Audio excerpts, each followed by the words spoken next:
Okay, hi guys, and welcome to today's show. Today we are going to be discussing what makes a watch iconic. Also, we will be reviewing the Orient saturation, the professional saturation diver. Now, of course, before I get into this video, I've got to do a wristwatch check, and I am indeed wearing a subby. I don't know if you guys saw, but a few days ago, Rolex posted these pictures of all these Rolex ambassadors in their black tie tuxedo wearing Submariners. So apparently it's a dress watch now, and of course that kind of made me miss mine. Anyway guys, without further ado, let's roll the intro and get into today's video.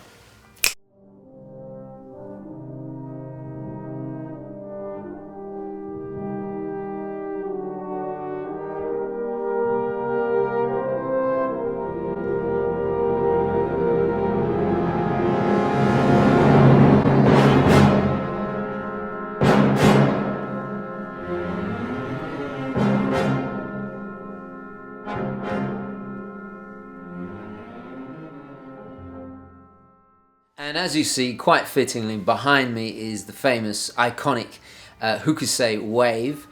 Quite fitting for the Orient, because obviously it's made in Japan. So without further ado, let's dive in to this review. Actually, that's a really bad choice of words. Terrible pun. How ghastly.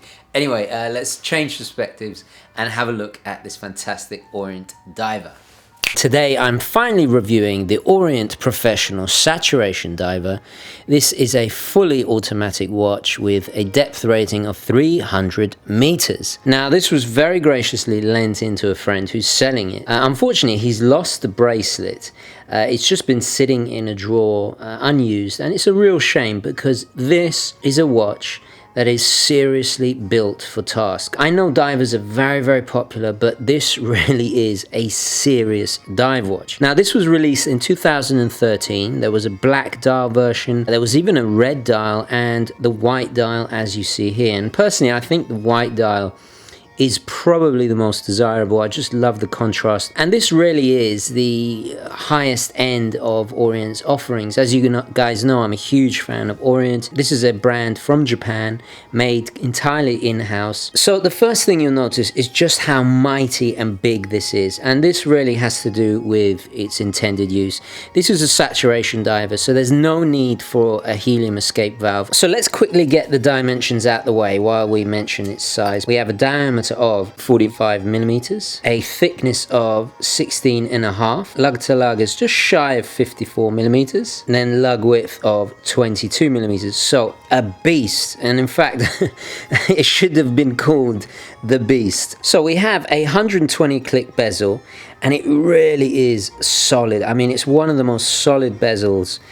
There's no play on it. It's incredibly robust feeling. 120 click, unidirectional. They are beautifully engraved numerals with paint applied in the engraving there, as you can see. We have a double coated sapphire, and this sapphire is actually 4.5 millimeters thick. It's just like everything else on this watch. Everything is turned up to 11. It's almost over designed for purpose. Look at the edge of the bezel. I mean, it's just like kind of exaggerated, and that thick case.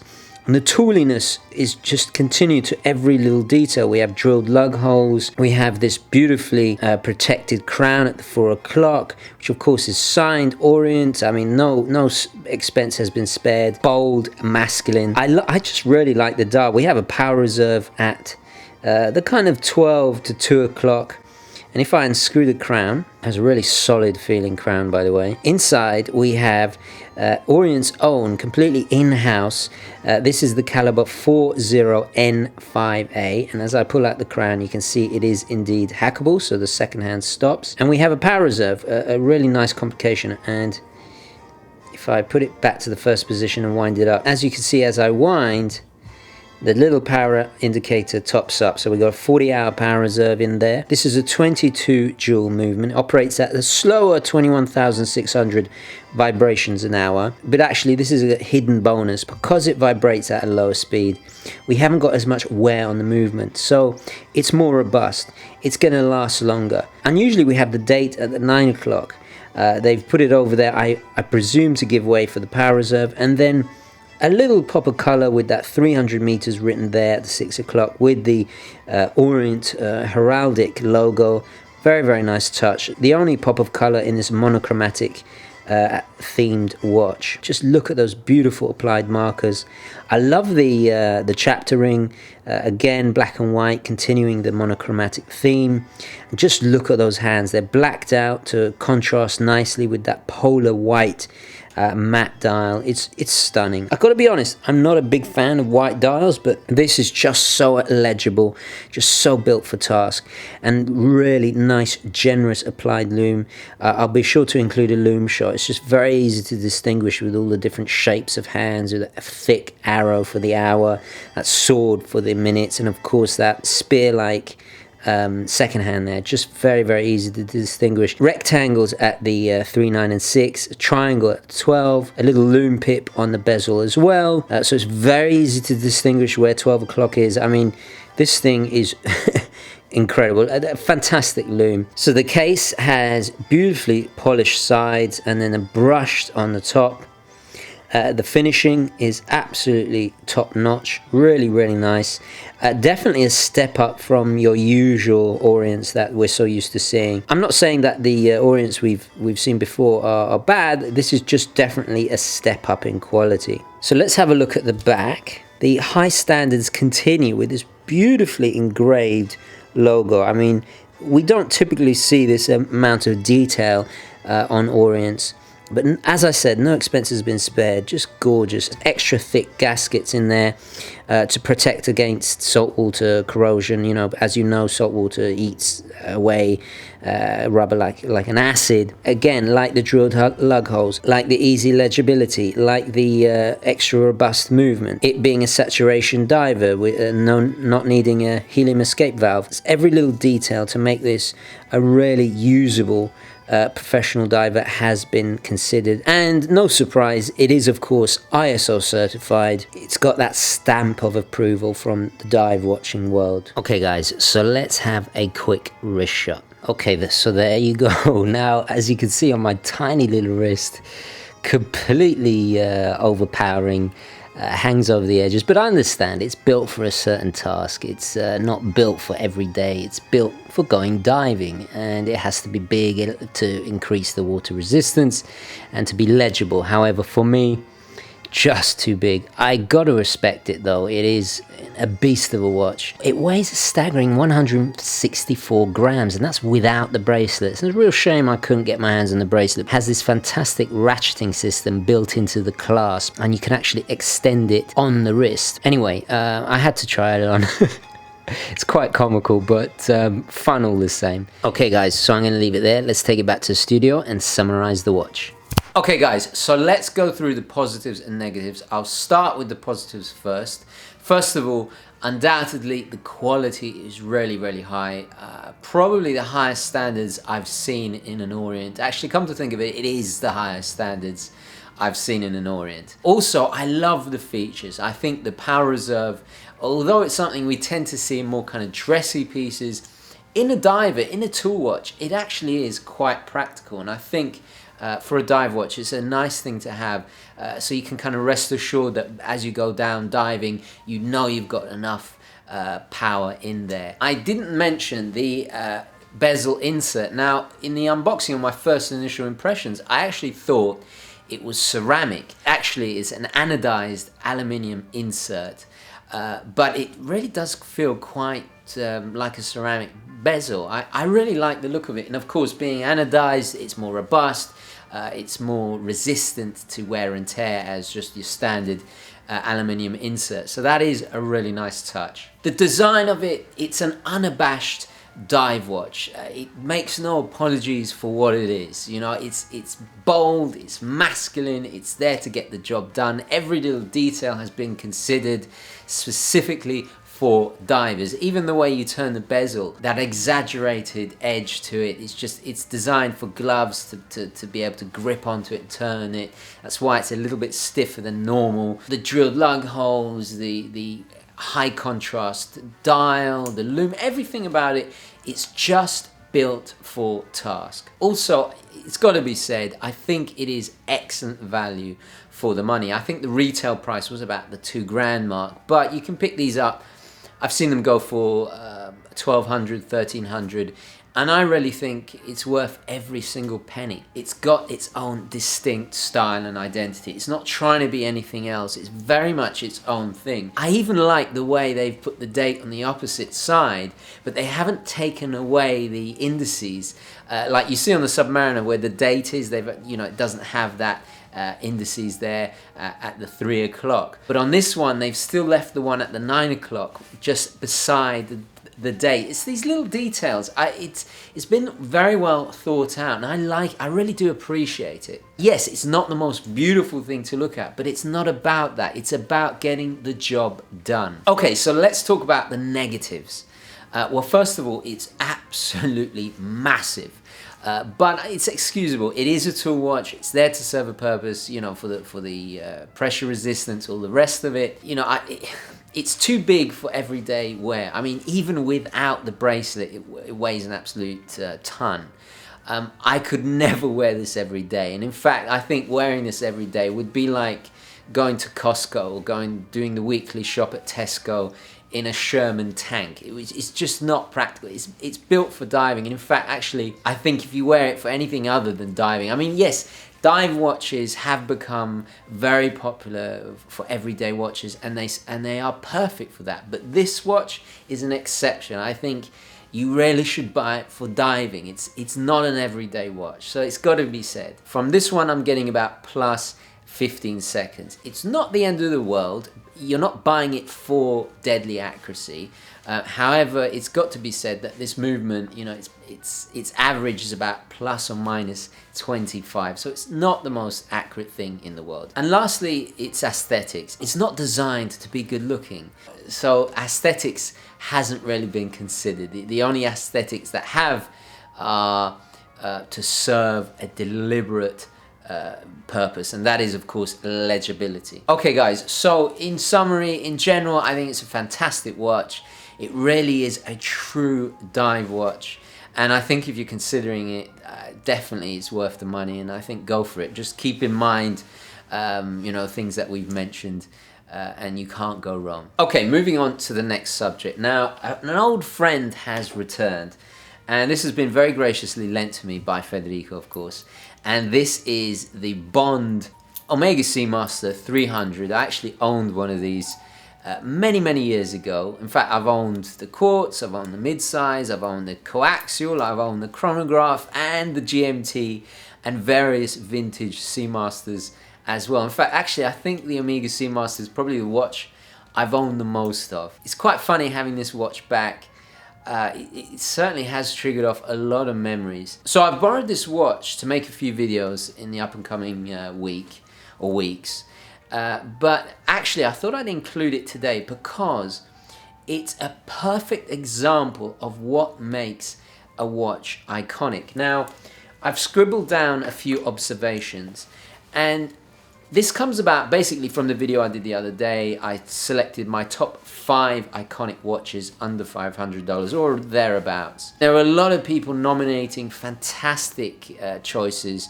I only wish I could do a top 10 or a top 20 because there's just so many fantastic watches, iconic watches. However, there were a few that I was like, no, I don't really feel that's iconic. And the word iconic is, we use it a hell of a lot, especially when we're talking about wristwatches. To some extent it is overused, but what do we actually mean by that term? So today I kind of scribbled down some notes, and I wanted to go through with you my observations on what makes a watch iconic, and we will use the little Seamaster here as an example. So first of all, I think it actually breaks down into 3 kind of sub-categories: heritage, design, and cultural and popular appeal. So we'll start with heritage, and that's very easy. Obviously, the history of the watch. The Seamaster, it's been going since, I think, the late 40s. I think it was, Wikipedia says 1947, Omega website says 1948, but it is one of Omega's, if not Omega's, longest running line of watches. So that's what I mean by heritage. That's what I mean by history. And not only that, certain events in its history. For example, the Seamaster, the 300 in the 60s was issued to the Royal Navy, the SAS, things like that. That's what helps to make a watch iconic. And guys, we must be clear here that these three things, you don't have to have all of them to be iconic. Some watches just have one of these attributes, others have all three of them. Why I picked the Seamaster is because it really does have all three areas covered, from heritage, design and popular appeal. So other things that kind of go into consideration when we're talking about a watch's heritage is its innovations, things that maybe it's a technical innovation. Perfect example of this would be the 1945 release of the Rolex Datejust with the first automatically changing date. You know, these things really do matter when we're talking about the heritage of a piece. Obviously, important events. I mean, the Speedmaster with the moon mission, these kind of things. These all go into the heritage, what makes the heritage of a watch. Okay, so let's talk about the second point, and that is design. And I would have to say that design is probably the most influential or biggest factor in determining a watch being iconic. A good indication of a successful design is when it's often copied or homaged, you know, if it's a leader in design, if it's a first, you know. When we look at the Omega Seamaster, it's instantly recognizable, especially the Bond 300 with its helium escape valve there at the 10 o'clock, with the scalloped bezel, with that curvaceous lugs that is just so indicative of the Seamaster, and you can see it in its DNA all the way back to the 60s ones and further. The bracelet, these kind of key features that identify, that give it its identity. So design, I think, really plays a massive part.